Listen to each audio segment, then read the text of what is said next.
And I met Rick. I met Ric Flair backstage when I went back there with you at Anaheim Pond. You and I and Shu went, and that's the Matt Weesey who was Luther Reigns, Horseshoe, our good friend. You and I believe he was there, and you said, Evan, we're going over to the Anaheim Pond. You want to go? I'm like, yeah, okay. So we went over there, and I saw Rick, and Rick actually said to me, he goes, I've watched your show when I can, and I thought that was like, you watch my show and shit. Triple H had a big shitting grin on his face.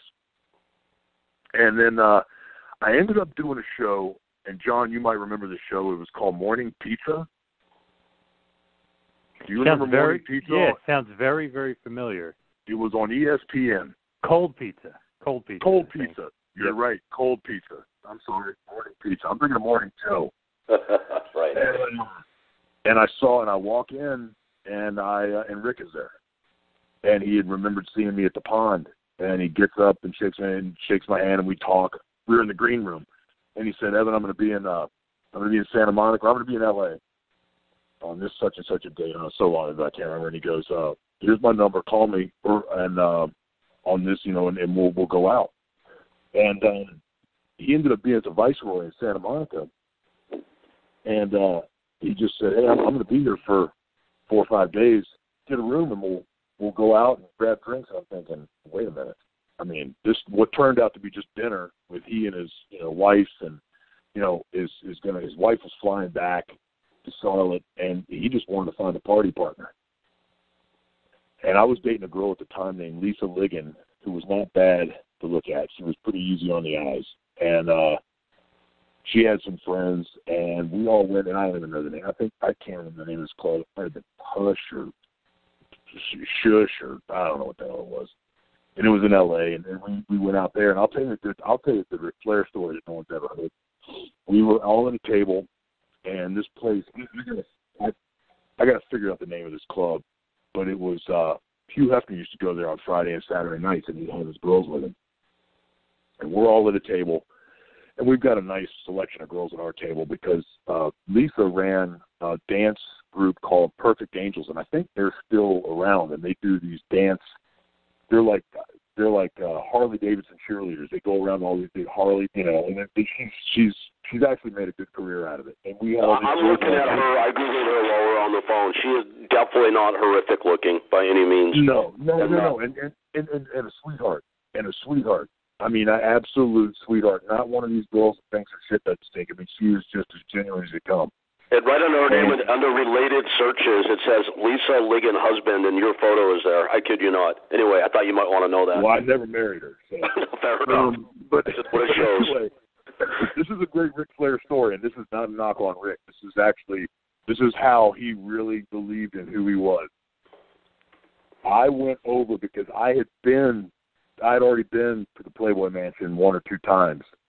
And Lisa was always in my ear going, you need to do this, you need to do this. And I mean, not in a bad way, but she was always like, Hugh knows that you were at the Playboy Mansion. You need to go over and say, I had a really good time at the party. And I didn't know. I just said, I had a good time at the party the last party, and whatever. Just go over and say hi, right? So I did that. And I'm looking at her like, all right, I'll go over there and thank him for inviting me. And that's what it was. Thank him for inviting me. She goes, because then you get another invite back. He'll make sure, because he hand-selected those people at that time, right? And I didn't know.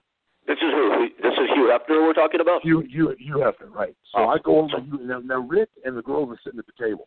I go over to Hugh Hefner and I say, it's not your last party, midsummer night, whatever the fuck.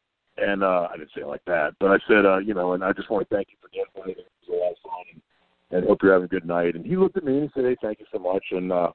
And he said, and he said this, if God is my witness, he said, I see you over there with Ric Flair. And he knew that. That's awesome. And I said, yes, sir, I am. And he goes, well, tell him to come by and say hi to me. I'd love to talk to him. I said, well, I'll do that.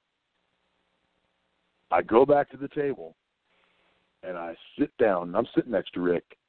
And I said, Rick, I was just over there. I said, and I didn't know. I said, Hugh Hefner just told me he recognized you and said, if you want to come by and say hi. Do you know what Rick said to me? I think I have the correct guess, but go ahead. Or should I guess? He said if he wants to talk to me, he can come over here. That's what I figured. Oh man, that's awesome. and I literally, I wanted it. If Rick, I mean, you know how. I mean, John, I wanted to slide under that table. My 6'4" body wanted to slink under that table. I was so embarrassed that I had said that to Ric Flair because I literally felt like I had just offended him, and I didn't know. I wasn't thinking, right?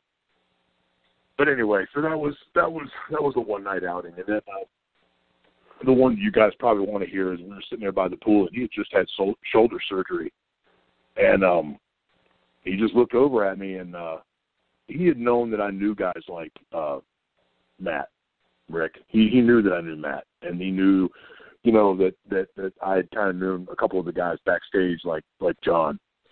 So I think he was comfortable asking me this. And Tom knows this story.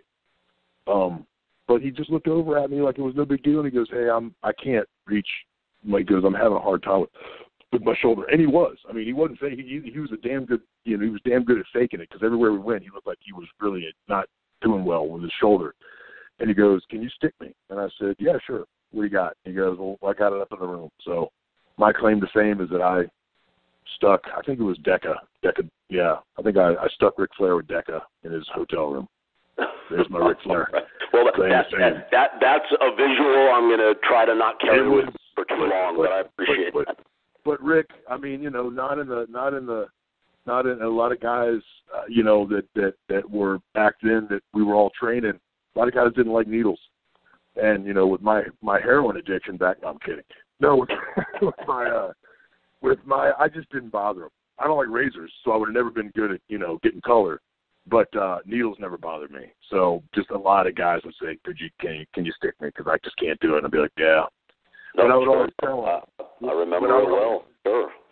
But I would always tell them, you know, because a lot of the dumb, which there were a lot of them, a lot of the dumber guys would mix the anabolic and the, you know, and the androgenic steroids, which one's an oil and one's a you know, water based, and they would use separate syringes, and I'd be like, no. Those you put it all in one syringe and you do it in one shot. It's like ripping a Band-Aid off. You know what I mean? You don't shoot this one and then shoot that one and then shoot that one. You do it all in one go. Thank you for watching the Hannibal TV. Please like this video if you enjoyed it and click the subscribe button to not miss any of our latest shoot interviews, match videos, or news updates. Support us on patreon.com for $1.99 a month to watch our full shoot interviews ad-free and help our channel grow. Follow us on Twitter at the Hannibal TV for instant updates.